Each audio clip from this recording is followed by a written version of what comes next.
అందరికీ నమస్కారం అమ్మ.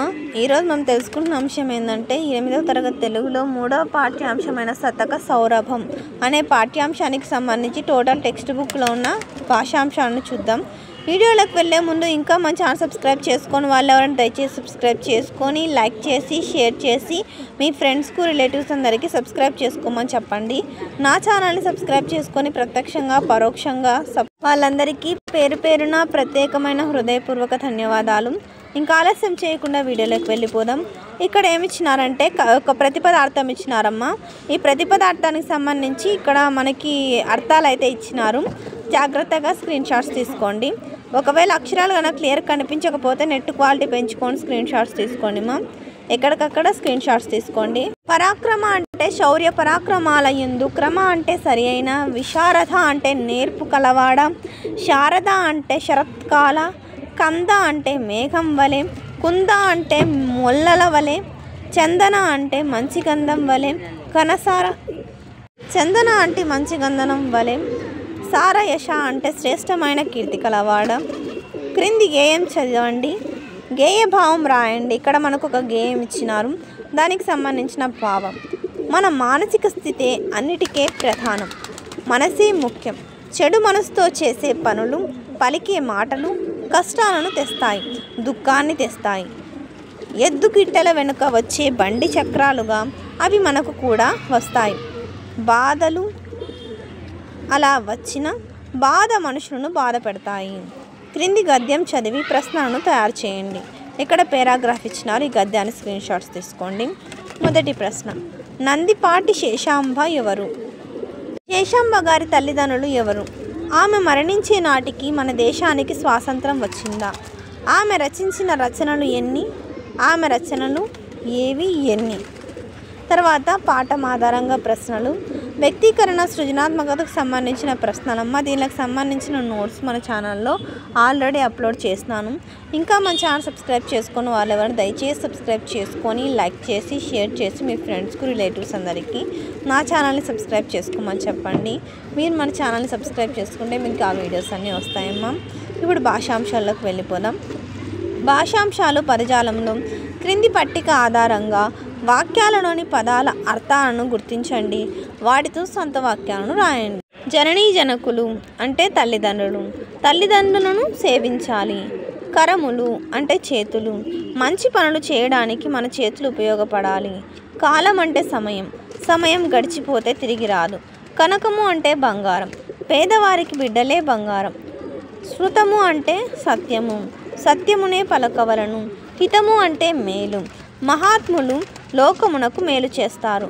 క్రింద ఇచ్చిన పదాలకు సరైన నానార్థాలను గుర్తించండి. జనని అంటే తల్లి, కోరింద దయ.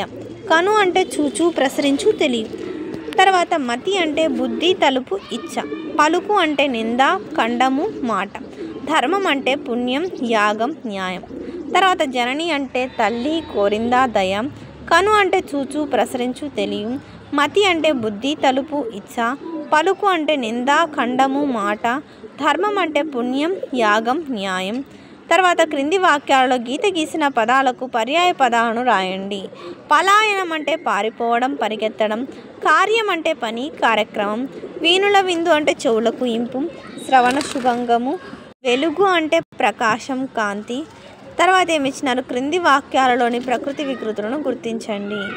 కార్యం అంటే కర్జం, కథ అంటే కథ, శ్రీ అంటే సిరి, భాష అంటే భాష, భోజనం అంటే బోనము. తర్వాత భాషా క్రీడ. రెండవ పెట్టెలో ఇచ్చిన అర్థాలను పరిశీలించి అర్థాలకు సరిపోయే పదాన్ని మొదటి పెట్టెలో గుర్తించి వాటిని క్రమ సంఖ్యను వేయండి. ఇక్కడ రెండవ పెట్టె ఇచ్చినారు. తర్వాత ఇవి సందులు. సవర్ణ దీర్ఘ సంధి సూత్రం, గుణసంధి సూత్రం. క్రింది పదాలను విడదీసి సంధి పేర్లను రాయండి. విద్యార్థి అంటే విద్యా ప్లస్ అర్థి సవర్ణ దీర్ఘ సంధి. సూర్యోదయం అంటే సూర్య ప్లస్ ఉదయం గుణసంధి. గజేంద్రుడు గజ ప్లస్ ఇంద్రుడు గుణసంధి. మహర్షి అంటే మహా ప్లస్ ఋషి సవర్ణ దీర్ఘ సంధి. క్రింది పదాలను కలిపి సంధి పేర్లను రాయండి. ఫలంబు ప్లస్ ఊరక ఫలంబులూరక ఉత్వసంధి. చరణాభివాదనం చరణ ప్లస్ అభివాదనం సవర్ణ దీర్ఘ సంధి. కట్టిన ప్లస్ అట్టే కట్టినట్లే అత్వసంధి. షష్ఠి తత్పురుష సమాసం. కింకున్ యొక్క లోన్ లోపల షష్ఠి విభక్తి. విశ్వహితం అంటే విశ్వం యొక్క హితం. సత్పురుష నివాసం అంటే సత్పురుషుని యొక్క నివాసం. పరోపకారం అంటే పరులకు ఉపకారం. గురు చరణములు అంటే గురువు యొక్క చరణములు.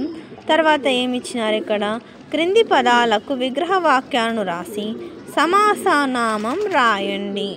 జనని జనకులు, జనని మరియు జనకుడు ద్వంద్వ సమాసం. ఘనసారం అంటే ఘనమైన సారం విశేషణ పూర్వపద కర్మధారయ సమాసం. చిత్తశుద్ధి చిత్తము యొక్క శుద్ధి షష్ఠి తత్పురుష సమాసం. ఇక్కడ ఛందస్సు. లఘువును గుర్తించే విధానం, లఘువుకు గురువుకు తేడా. ఇది లఘు అంటే ఏకమాత్రాకాంలో గుర్తించేది, గురువు అంటే ద్విమాత్రాకాంలో గుర్తించేటివి, అంటే 2 చిటికలేసి సమయంలో గుర్తించేటివి. తర్వాత లఘువు గురువులకు సంబంధించి ఛందస్సుకు సంబంధించి చాలా సులభమైన పద్ధతిలో మన ఛానల్లో వీడియోస్ చేస్తున్నానమ్మా. దయచేసి సబ్స్క్రైబ్ చేసుకొని వాళ్ళని దయచేసి సబ్స్క్రైబ్ చేసుకోండి. సబ్స్క్రైబ్ చేసుకుంటే మీకు ఆ వీడియోస్ అన్నీ వస్తాయి. క్రింది అక్షరాలకు లఘువు గురువులను గుర్తించండి. ఇక్కడ గణం ఏర్పడే విధానం, తర్వాత ఒక అక్షరం గణాలు, తర్వాత ఇక్కడ లఘువు చిహ్నము, గురువు చిహ్నము, ఉదాహరణలు, తర్వాత 2 అక్షరాల గణాలు, తర్వాత లక్షణము, చిహ్నము, గణం పేరు. జాగ్రత్తగా స్క్రీన్ షాట్స్ తీసుకోండి మా. మీకు ఛందస్సు అనేది రావాలంటే గిన ఫస్ట్ యమాతారాజ బాణసలగం అనే సూత్రం రావాల. నేను ఎట్లా అలా దీర్ఘం ఇచ్చినానో అట్లా దీర్ఘం వచ్చిన పదాలు దీర్ఘం రాయాల, దీర్ఘం లేని పదాలు దీర్ఘం రాకుండా వస్తే గిన యమాతారాజ బాణసలగం ఇలాగనే నేర్చుకున్నా అంటే మీకు ఖచ్చితంగా మీరు కష్టపడుకోకుండా మీరు అన్ని ఘన విభజనలు చేయొచ్చు. అందరికీ ధన్యవాదాలమ్మా. ఇంకా మన ఛానల్ సబ్స్క్రైబ్ చేసుకొని వాళ్ళు ఎవరైనా దయచేసి సబ్స్క్రైబ్ చేసుకొని లైక్ చేసి షేర్ చేసి మీ ఫ్రెండ్స్కు రిలేటివ్స్ అందరికీ నా ఛానల్ని సబ్స్క్రైబ్ చేసుకోమని చెప్పండి. మన ఛానల్ని సబ్స్క్రైబ్ చేసుకొని ప్రత్యక్షంగా పరోక్షంగా సపోర్ట్ చేస్తున్న వాళ్ళందరికీ పేరు పేరున ప్రత్యేకమైన హృదయపూర్వక ధన్యవాదములు. మీ ప్రేమ ఆదరాభిమానాలు ఆప్యాయతను నా మీద మన ఈ ఛానల్ మీద ఎప్పటికీ నాగానే ఉండాలని మనస్ఫూర్తిగా కోరుకుంటున్నానమ్మా. అందరికీ ధన్యవాదాలు. దయచేసి వీడియోని మాత్రం స్కిప్ చేయదు.